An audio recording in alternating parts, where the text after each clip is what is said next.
Bonsoir à tous, bienvenue sur le plateau Equinox Soir, votre décryptage quotidien de l'actualité de lundi à vendredi 19h-21h, 18h-20h, Greenwich Mean Time. La Chambre des comptes de la Cour suprême a livré son rapport au thème de la mission à elle confiée en juillet 2020 sur la gestion des fonds de la lutte contre Covid-19. Dans une correspondance au ministre d'État, ministre de la Justice, garde des Sceaux, et abondamment relayée sur les réseaux sociaux, le ministre d'État, secrétaire général, la présidence de la République, faisant tenir thermocopie du rapport de la Chambre des comptes de la Cour suprême relatif à l'audit des fonds affectés à la lutte contre le coronavirus, répercute les hautes directives du président de la République prescrivant l'ouverture d'une enquête judiciaire contre les auteurs, co-auteurs et complices des cas de malversation financière révélés. Le ministre de la Santé publique, sur qui les critiques se cristallisent et sur qui de forts soupçons de malversation financière continuent de peser, a, à plusieurs reprises, donné des informations sur l'utilisation de ces fonds. En juillet 2020, il déclarait que 22 milliards avaient été dépensés depuis l'apparition du premier cas de Covid en mars de la même année.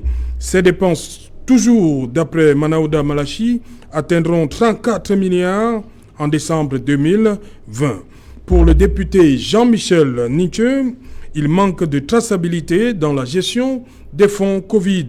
Il évoque notamment des surfacturations criardes lors de l'achat du matériel sanitaire. Le député Vouri Est n'hésite pas à soupçonner certains de profiter, je vais le citer, de la détresse des Camerounais pour s'enrichir et enrichir la mafia qui s'est constituée autour de ces derniers. Fin de citation. Madame, Monsieur, tout à l'heure à 20h, c'est la grande édition d'information présentée par Cédric Nouffelé, tout de suite après le débrief du journal.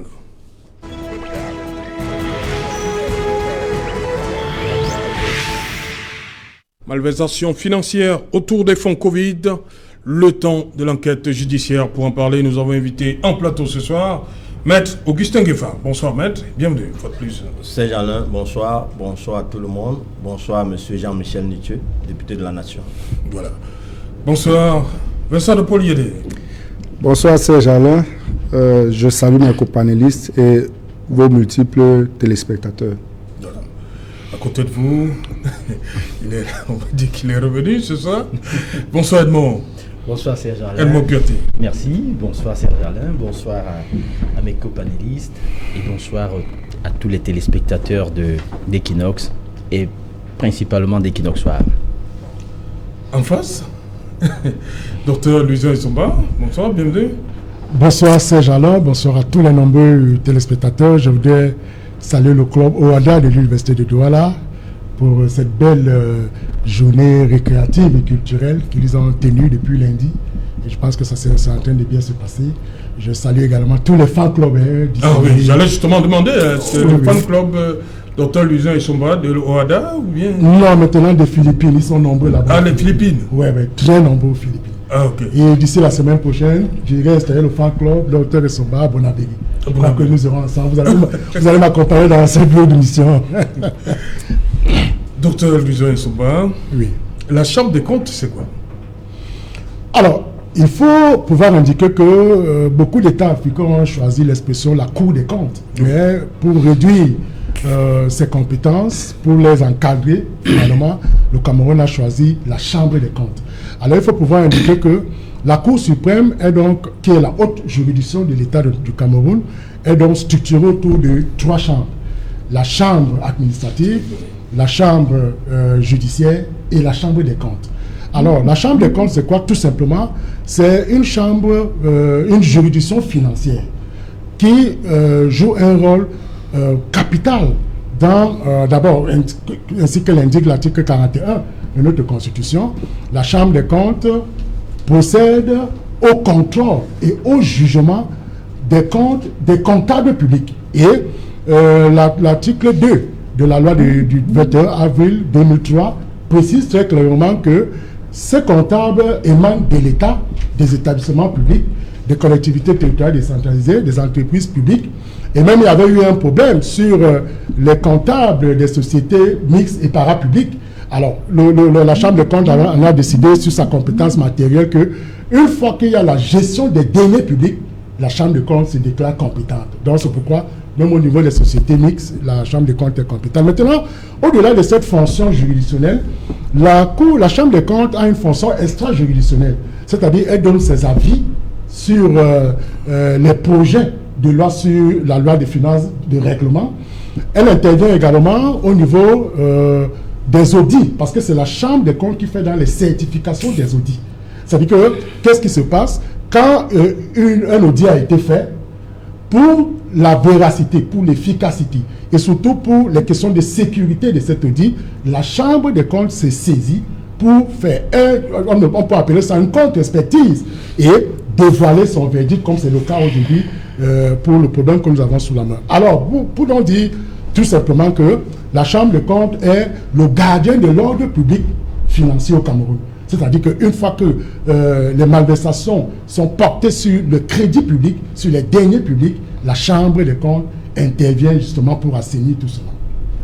Edmond Kouyaté, pour vous, c'est, on va dire, un ouf de soulagement. Est-ce qu'il y a eu trop de débats autour de ces fonds? Est-ce que ce premier jet contribue à peser les cœurs? Est-ce qu'on peut le dire ici? Oui. Disons que ça fait quand même longtemps que les Camerounais, dans leur ensemble, ont l'impression que leur argent, parce qu'il faut le dire, quand on parle de deniers publics, c'est ce qu'on appelle encore l'argent du contribuable. Et donc, les Camerounais ont l'impression que leur argent est dépensé sans reddition de compte et sans que les personnes qui sont en charge de dépenser cet argent n'aient à leur rendre des comptes. Et donc, avant même l'opération liée, n'est-ce pas, à la pandémie de Covid-19, vous allez voir que les Camerounais ont crié leur colère face à certaines opérations qui ont été, n'est-ce pas, je veux dire, indexées comme ayant fait l'objet de malversations financières. Vous pouvez parler de la CAN? On peut parler de la CAN, on peut parler de certains projets, notamment, par exemple, les projets dits structurants. On peut également parler de plans d'urgence. Ce sont des opérations qui ont mobilisé des gros montants, des grosses sommes, n'est-ce pas, sans que jamais, et parfois, et très souvent, le problème des Camerounais, il faut le dire, c'est que le résultat escompté suite à ces opérations n'est pas toujours très bon. Par exemple, si vous demandez aux Camerounais aujourd'hui, est-ce que vous pouvez de manière palpable toucher, n'est-ce pas, je vais dire, les résultats des projets structurants?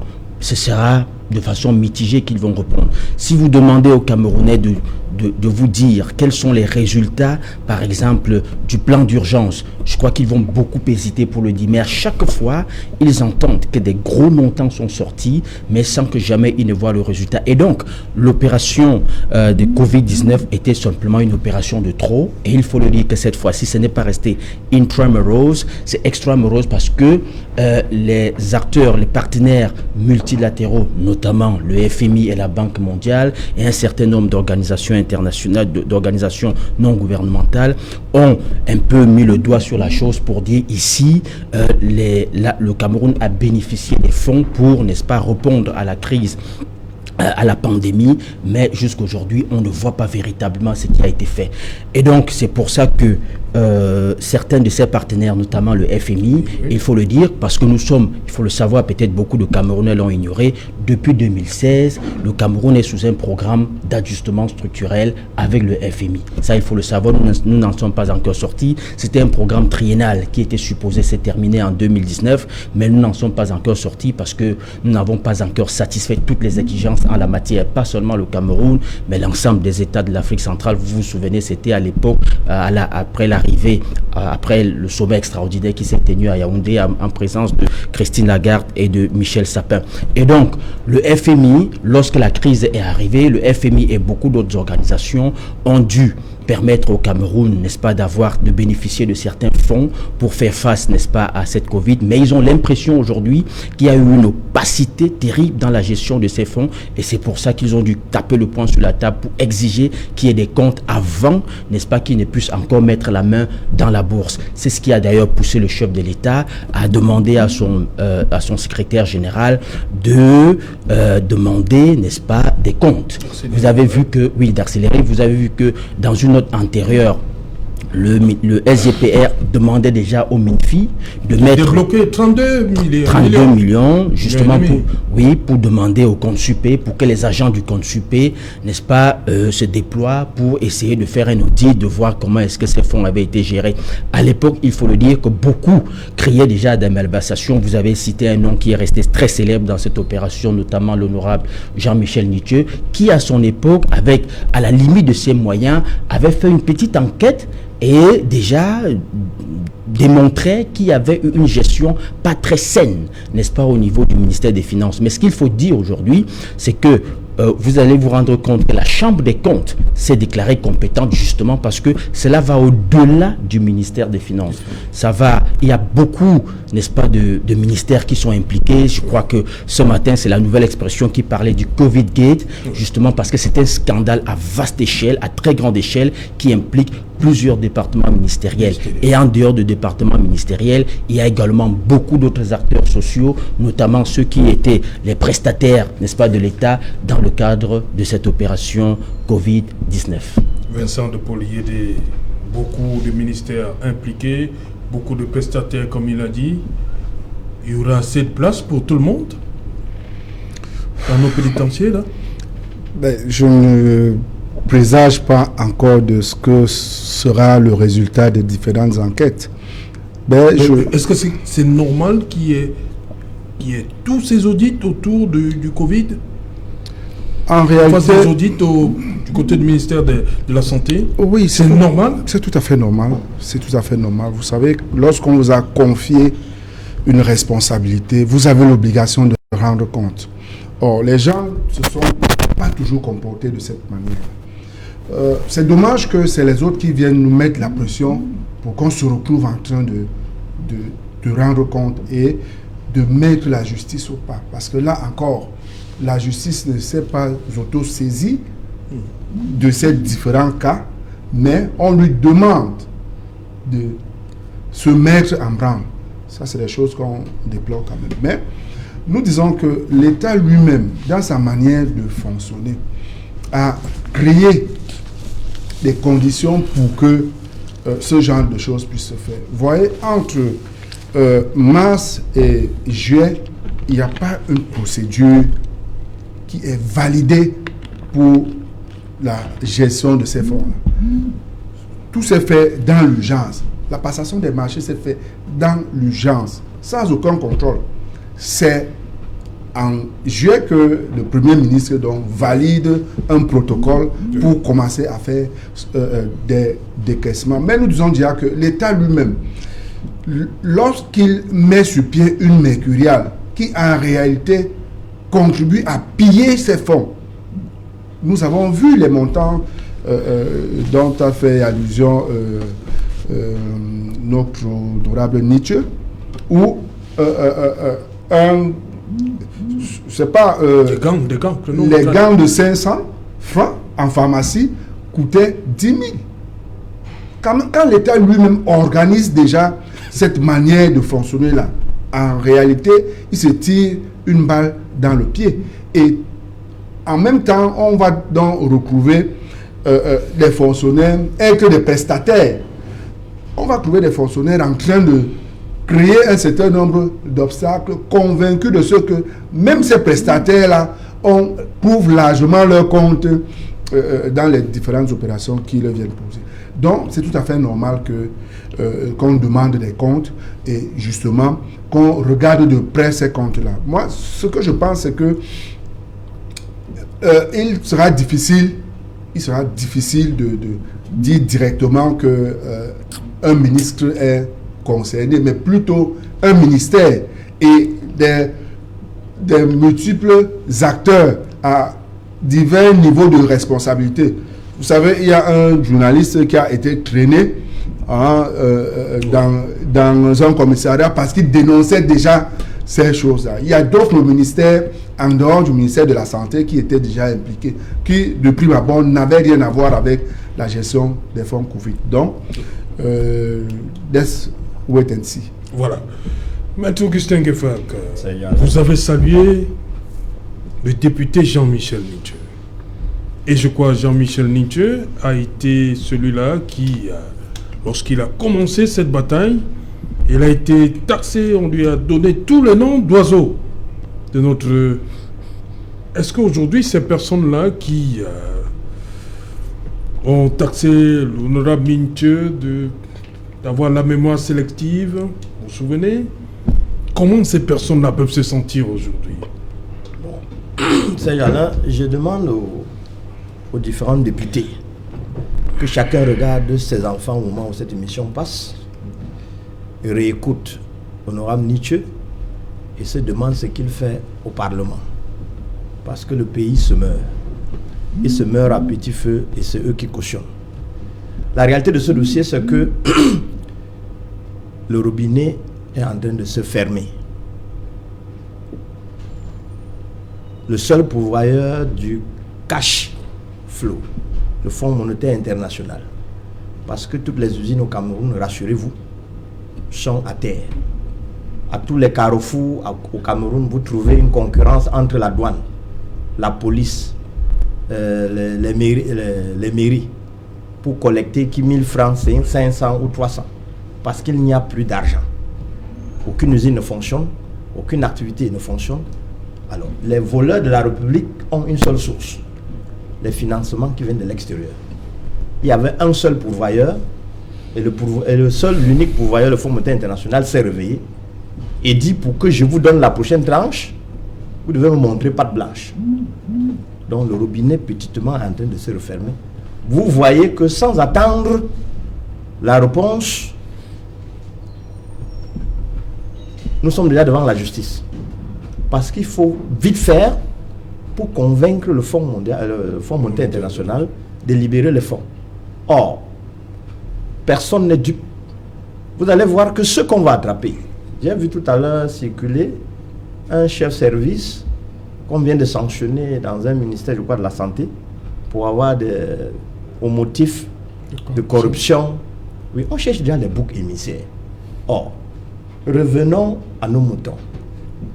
Au commencement, on est venu à Douala, on a fait l'inventaire des cliniques déjà installées, aptes à recevoir les subventions de l'État pour soigner jusqu'à la fin de cette pandémie le moindre malade. Mais comme ce n'était pas la bonne porte pour siphonner les fonds de l'État, on a créé un camp qui parmi nous ici a mis pied au stade Mbappé-Lépé pour voir ce qui s'était passé là-bas. Imaginez les milliards qu'on est allé immobiliser là-bas. On a encore tout démonté sans soigner quelqu'un. Au stade Mbappé-Lépé, on n'a pas subventionné ces cliniques. L'argent est fini. C'est de ça qu'il est question.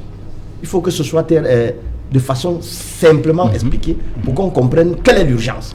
Vous voyez, le Premier ministre, le secrétaire général de la présidence, il ne sait pas comment faire pour convaincre, pour dire pourquoi c'est parti si vite. Il demande au consulpé de lui donner un rapport.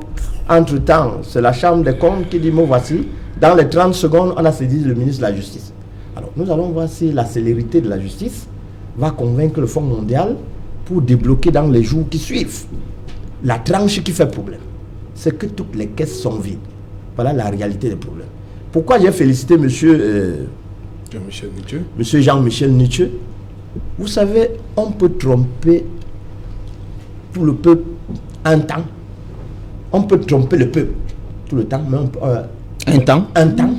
mais on ne peut pas tromper tout le peuple tout le temps.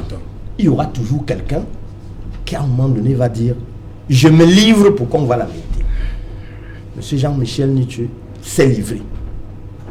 Tête baissée, chacun de nous relèvera la tête pour dire qu'est-ce que ce monsieur a vraiment dit.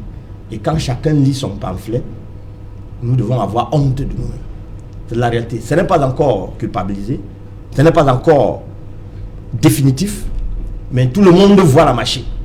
Alors, si le président de la République est incapable de lui-même de présenter le rapport de l'argent qu'il a reçu du Fonds mondial, du Fonds monétaire international, si le secrétaire général ne peut pas obtenir le rapport du Conseil du contrôle supérieur de l'État, alors, si le ministre lui-même ne peut pas rendre compte à celui qui l'a nommé, si c'est la Chambre des comptes qui doit lui mettre la pression, si on doit passer par la justice pour avoir les comptes, oui, c'est trop long. C'est trop long. Entre-temps, les Camerounais meurent. Entre-temps, les Camerounais meurent. Voyez-vous, au Cameroun, à l'heure actuelle, plus personne ne veut réaliser ou bien passer un test Covid. Parce que vous ne savez pas si ce sera vrai ou faux. Vous allez à Bonassama, c'est bon. Vous venez à Deido, c'est pas bon. Vous allez à Bonamoussadi, le même jour, vous allez à Bonamoussadi, on vous dit de repasser. C'est-à-dire que vous retournez chez vous vraiment indécis. Il faut que ça cesse, il faut que ça change. Et quand nous disons c'est grave, on se dit, ah, ça c'est l'opposition. Ah, ça c'est le MNC. Là, ce n'est pas le MNC. Nous attendons voir ce que ça va donner. Merci. Docteur Louison Issoumba, c'est clair, on dit, enquête judiciaire contre les auteurs, co-auteurs et complices. C'est quand même énorme là. Bien entendu, Saint-Jean-Lorte, nous sommes là dans, comment je vais qualifier ça, de l'un des scandales financiers les plus prégnants que le Cameroun n'ait jamais connus. Et quand on voit aujourd'hui, même la célérité qui entoure la procédure, on comprend que, pour une fois, les concepts de rigueur et de moralisation méritent d'être ressuscités.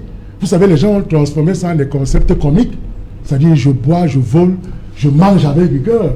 Et celui qui parle, je moralise.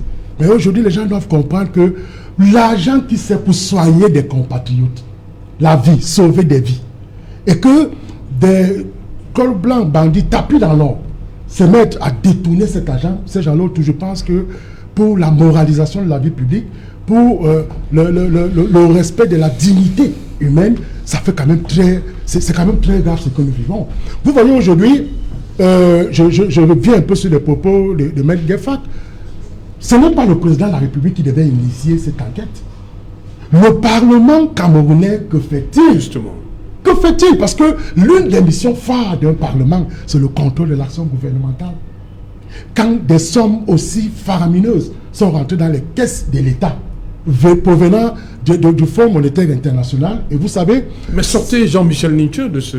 Jean-Michel Nietzsche, on voit ses batailles depuis... Non, il avait déjà commencé, mais vous voyez aujourd'hui... Il n'est pas accompagné assez souvent. Oui, le fait majoritaire fait de sorte qu'il est très rapidement noyé dans l'ensemble. C'est-à-dire qu'on ne va pas l'écouter. Or, vous voyez aujourd'hui, tout le monde lui donnera raison avec tout ce qui est en train de se passer. Parce que quand vous voyez aujourd'hui une attitude comme celle du chef de l'État, qui demande des audits, qui est, comment dire, il fait une pression en urgence sur le ministre de la Justice, écoutez, rendez-moi des comptes, je veux des comptes. Ça veut dire qu'en réalité, au sommet de l'État, la question se pose avec acuité. Et ça démontre à quel point, ces gens-là autour, les gens minimisent la vie, ou du moins banalisent la vie. Parce que pour des questions de santé publique aussi sensibles, l'argent ne peut pas y être injecté pour embourgeoiser les uns et les autres. Donc, les co-auteurs, les trucs que vous évoquez, ce sont eux. Et je vous rassure que dans le cadre d'un État, un État de droit digne de cette appellation, les procédures d'enquête émaneraient du Parlement camerounais. C'est-à-dire avant que le président de la République, parce que ce que le président de la République fait, on pourrait qualifier ça d'un contrôle administratif. Or, le contrôle politique devait d'abord prendre les devants, c'est-à-dire que le Parlement camerounais devait mettre en branle les questions de motions de censure. C'est-à-dire qu'on interpelle le ministre de la Santé qui va répondre sur des questions orales et écrites. On l'a interpellé, il ne s'est pas présenté. Hein. Voilà, il n'a pas décidé d'y aller. C'est encore un acte de défiance terrible par rapport à nos institutions. Donc c'est pour dire que la question choque. Elle touche toutes les sensibilités parce qu'on ne peut pas s'imaginer. Si on peut se laisser aller au vol du riz, voler le riz, mais si c'est de l'argent mis pour sauver... Non, ils n'ont pas volé le riz, ils disent qu'ils ont distribué les gouverneurs ont déchargé. Hein. Et regardez, et en attendant de retrouver l'élément, vous voyez aujourd'hui que depuis pratiquement 3 jours ou 4 jours que cette affaire a enclenché, mais C'était comme si des responsables avaient gardé les cache-nez chez eux. On constate maintenant que ça se vend, voilà le nom que j'ai pour aujourd'hui, à 100 francs. Ça, c'était 1000 francs. Montez, les camarades de Manuel Diop. Je l'ai eu aujourd'hui à l'entrée, là. Vous dites qu'au début, c'était à combien? Voilà 1000 francs. C'était 1000 francs. Voilà. 1000 francs en mars. Il y a un an, c'est devenu combien? Voilà 100 francs. 100 francs. Ok. Je l'ai eu à 100 francs. Pourquoi? Qu'est-ce qui s'est passé? C'est pour dire certainement qu'il y a des hauts responsables qui ont gardé tous ces matériels chez eux. Parce que ils ne s'attendaient pas à la deuxième vague. Bien entendu, rien n'explique qu'il y ait une résurgence de ces matériels qui se vendent comme des bouts de pain chaud. Ça doit donc nous interpeller sur la question de savoir que aujourd'hui, un État, face à une pandémie comme celle-là, et qu'on a de l'argent qui rentre, cet argent se gère comme dans une épicerie. Non, je crois que le président de la République, c'est l'heure de davantage taper la main ferme sur la table. Parce qu'on ne peut pas imaginer qu'on ne va aller de tolérance en tolérance. Non, il faut que cela s'arrête. Vous voyez, c'est un peu comme la bonne eau qui étanche la soif. La mauvaise gestion attise le vol. Donc il faudrait que les gens comprennent que tout cela doit s'arrêter et que la vie de l'être humain est l'être humain est irremplaçable. Même par votre fait, on ne vous remplace pas. C'est la raison pour laquelle des questions comme celles relatives à la santé publique sont des questions pour lesquelles, lorsque des dirigeants s'amusent avec de l'argent qui entre de cette manière, je crois que c'est minimiser l'État et c'est minimiser les institutions. Edmond Kouyaté, est-ce que tout ceci arrive au bon moment? Est-ce qu'on n'a pas laissé un peu trop faire tout ce qui se passe là? Parce que le député Jean-Michel Nicheux a commencé à crier. Il ne semblait pas être entendu. Il était même combattu, on va le dire. Maître Ngefak parlait du rôle du Parlement. Est-ce que si le Parlement avait accompagné Jean-Michel Nicheux lorsqu'il a commencé, je crois en juillet 2020, 4 mois après le premier cas, est-ce qu'on en serait là? Non. Disons que, Serge Alain, il faut déjà commencer par rappeler certaines choses. On est là parce que, on débat ce soir parce que le chef de l'État a commandité un audit. L'audit, c'est quoi? C'est l'ensemble des opérations de contrôle, d'éléments organisationnels, n'est-ce pas, pour voir leur conformité avec les règles et les lois en vigueur. Alors, quand vous parlez, par exemple, de l'honorable Jean-Michel Nicheux, sa première sortie n'était pas seulement pour l'opération Covid. Je me souviens, lorsque il y a eu le problème de la canne, il a fait des sorties. Il a également eu un pamphlet. Vous vous souvenez, il y a certaines déclarations qui sont restées légendaires au Cameroun. Un sac de ciment à 16 000, je sais pas, un camion de sable à 700 000. À 700 000 et tout ceci. Vous voyez, c'est passé comme une lettre à la poste.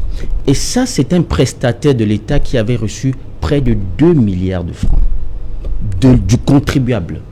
Et il se met à la télévision. Justifié par la mercuriale, comme disait... Oui, il vous dit... Non, il n'y a aucune mercuriale qui demande qu'on vende un camion de gravier à 700 000 francs. Je le mets à défi de me montrer une mercuriale de l'État.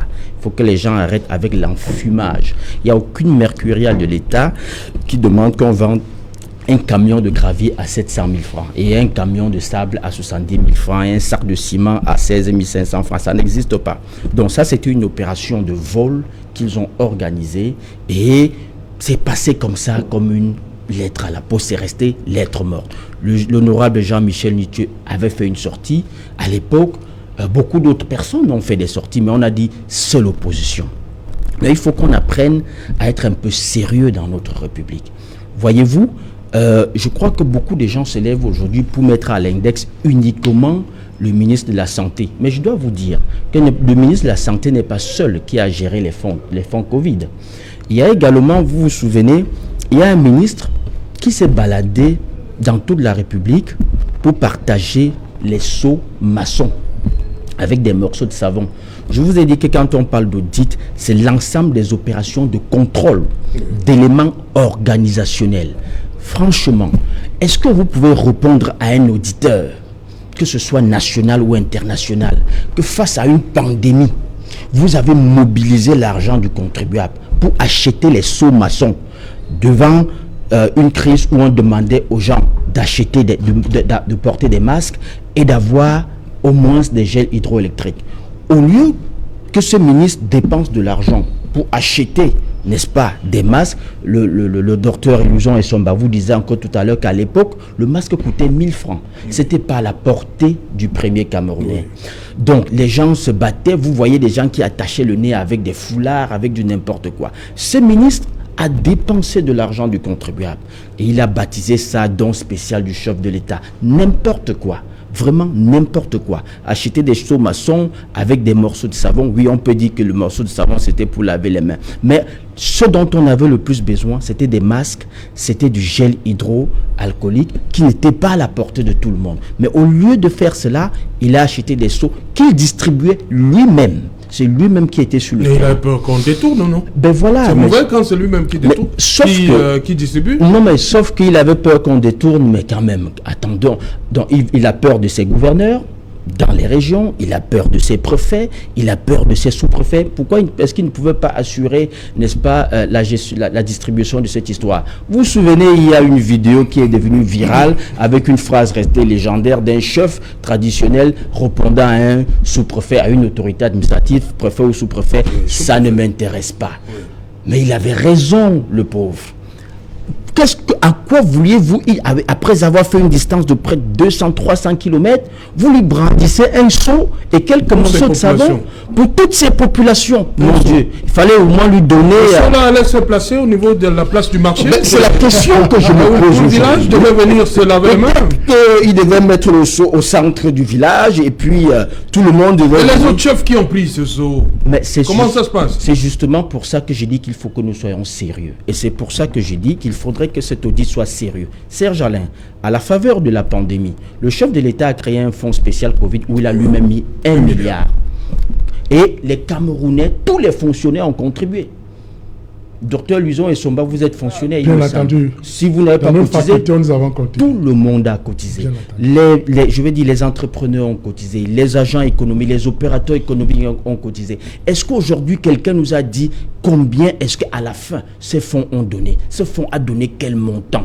On a dépensé combien? Comment? Pour faire quoi? Quel est le compte d'emploi qui a été mise à la disposition des Camerounais pour leur dire voilà l'argent que vous avez cotisé, voilà à quoi cela a servi. Quel est le compte d'emploi qui en a été fait? Rien. Donc il faut que cet audit soit sérieux. Il faut que les gens arrêtent de prendre des Camerounais pour des ploucs.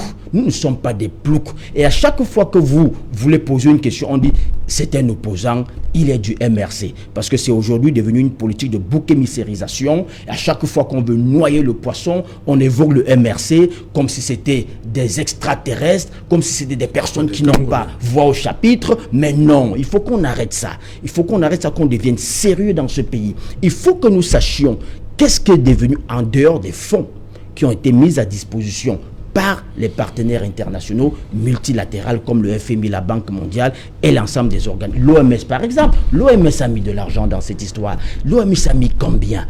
Demain on va vous dire, entre 2020 et 2021, la dette du Cameroun a augmenté de 734 milliards. Mais sauf que le Camerounais, parce qu'en 2019, la dette, n'est-ce pas, du Cameroun était à 10 000 milliards. Aujourd'hui, c'est à 10 734 milliards.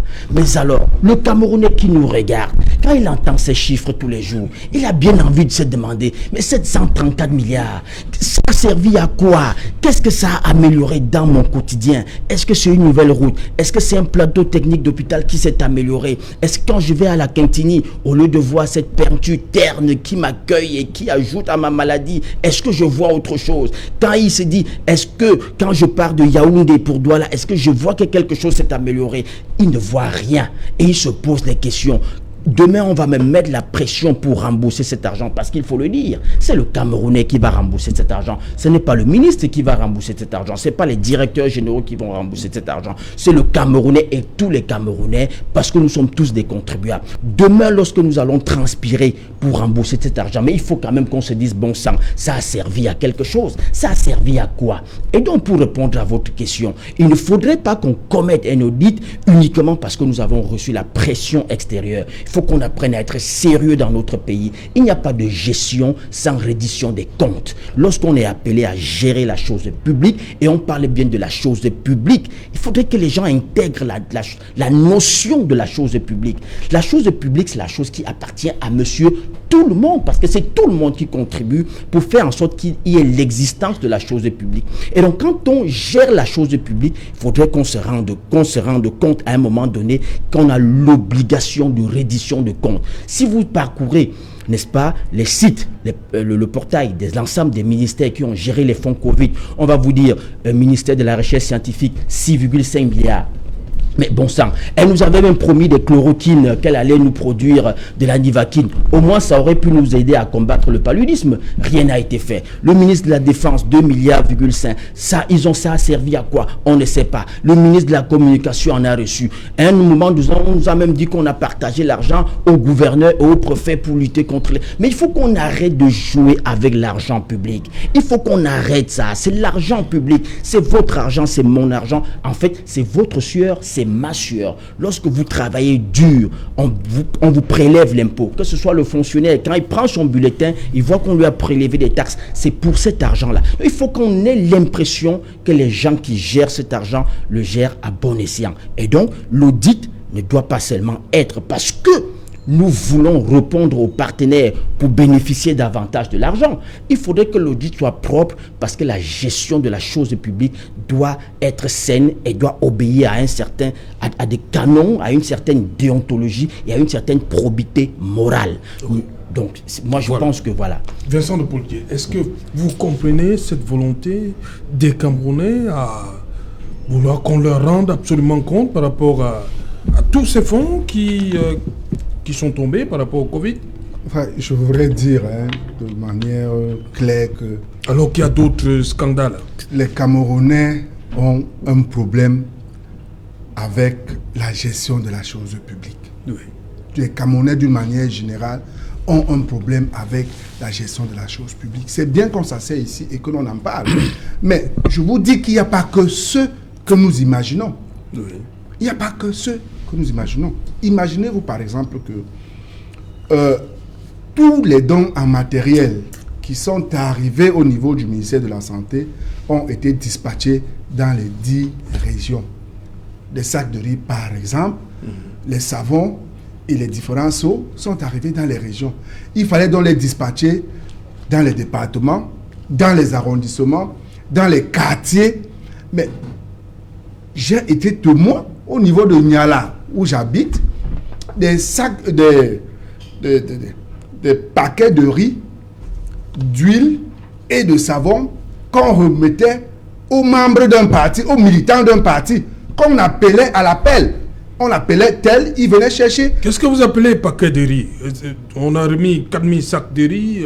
Paquet de riz, c'est quoi? Le ministre de la Santé a bien expliqué que le matériel qui est arrivé, il a dispatché dans les 10 régions. Oui. Alors, je suppose que c'est venu en sac de riz. Maintenant, pour faire le dispatching, il fallait bien qu'on fasse des petits paquets. Oui. Donc, c'est de ces paquets-là dont il était question. Et puis, il y a des responsables qui avaient déjà dans leur véhicule des cartons de savon. Des responsables, ici au niveau de la ville de Douala uniquement. Donc, je dis que les Camerounais ont un mauvais rapport avec la gestion de la chose publique. Et ça, il faut qu'on le dénonce. Ce n'est pas seulement ces dirigeants-là. Nous avons vu ça dans un parti politique où la collecte des fonds a causé problème. Toujours par rapport à cette Covid-19. Donc, les Camerounais doivent apprendre à respecter la chose publique.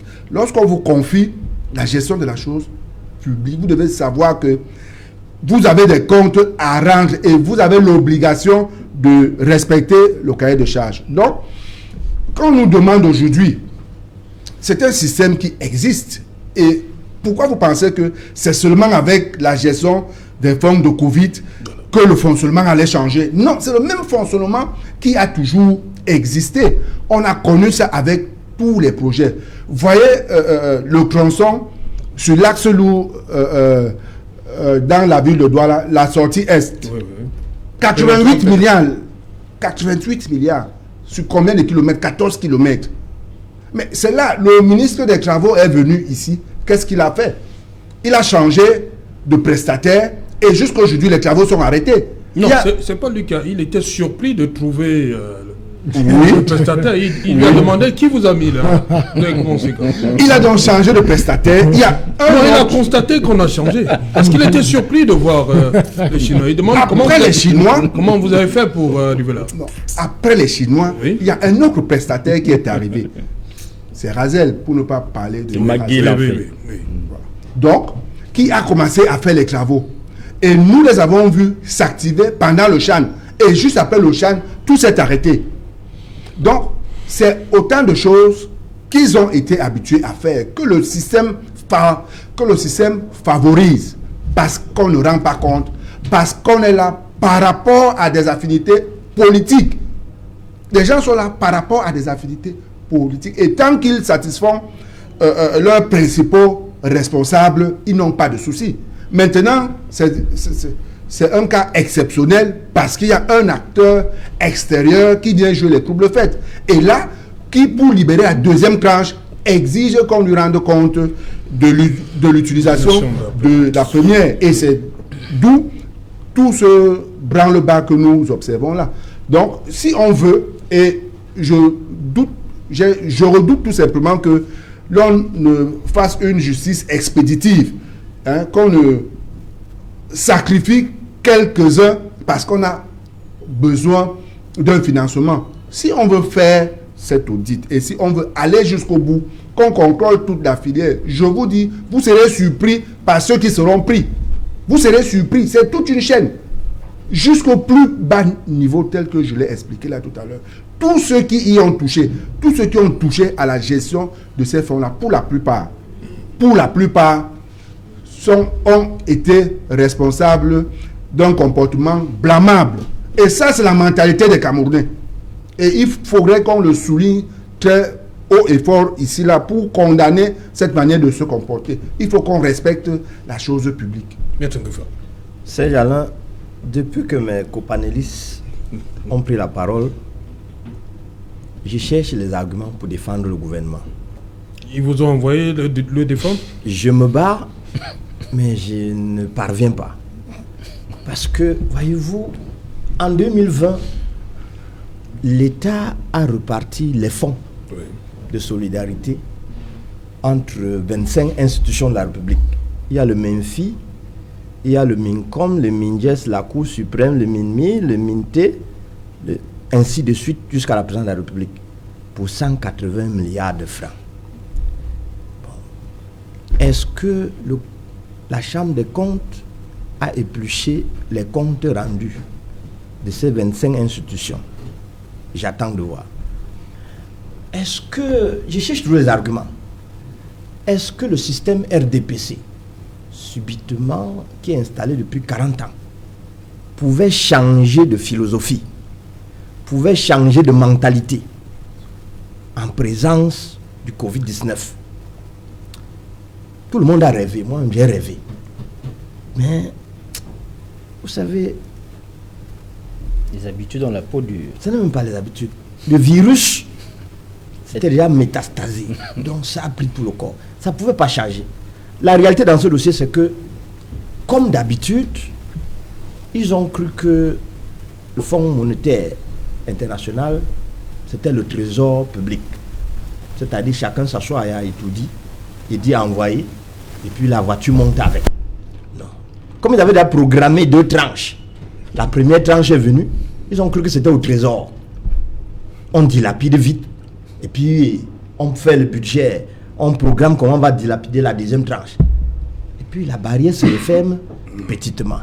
La question que je me pose toujours, c'est est-ce que le RDPC va s'en sortir dans ce dossier? Parce que ceux qui ne sont pas dans le RDPC, ou bien qui sont pour le RDPC, et disent ce n'est pas bon. Saint-Éloi Bidou est l'exemple. Dès que ce n'est pas bon, ils ont une technique de 8.2 pour extirper ceux qui peuvent voir clair. Est-ce que, Dr Louison, je vous écoute dans votre plaidoirie, mais qui est à l'Assemblée nationale? C'est le RDPC fourre-tout. Ils ont un mot-clé, la discipline du parti. on vole ensemble, on vole ensemble. On se tait ensemble, celui qui lève la tête quitte là-bas. Personne ne peut quitter là-bas parce qu'il y a encore 180 milliards qui arrivent. Chacun attend de manger. Chacun attend. On a fait les projets. Et puis bon, si ça attrape tout le monde. Donc nous comprenons, à l'heure actuelle, ce qui se monte là, c'est les pièces du puzzle pour forcer le Fonds monétaire international à libérer ce fonds. Donc pour moi, je n'attends rien de cette justice. Je sais que c'est des cartes pour mettre la pression sur le Fonds monétaire que vous voyez. Les petits individus qui ont piqué un peu, nous les avons attrapés, ils sont à Kondengui. Et puis bon, envoyez-nous encore. Et on recommence. C'est un système. Sincèrement, tant que le système n'est pas chassé, tant que le système n'est pas revu en profondeur, tant qu'il n'y a pas un nettoyage de cerveau, nous vivrons les mêmes choses. Placés dans les mêmes conditions, nous vivrons les mêmes trucs. Donc la corruption, elle est plus qu'une pandémie. Elle est endémique. Voilà. Voilà, docteur Lison Nsoma, cette enquête judiciaire peut-elle permettre à mettre la main sur, comme dit cette correspondance, mettre la main sur tous les auteurs, tous les co-auteurs, ainsi que tous les complices? Ce serait énorme, là. Bien entendu, c'est le vœu le plus souhaité et le plus souhaitable que tous ceux-là qui ont mangé l'oie du roi, même 100 ans plus tard, doivent rendre les plumes. Et c'est une évidence. Parce que, écoutez, je le disais tout à l'heure et je le martèle encore, ces gens-là autour. Voilà un État, comme quelqu'un disait, qui s'essouffle, qui se meurt. Ok, permettez, on va revenir après le journal parce qu'on fait des grands signes. Dans un instant, dans le 20h de Cédric Noufélé, avant cela, une page de pub.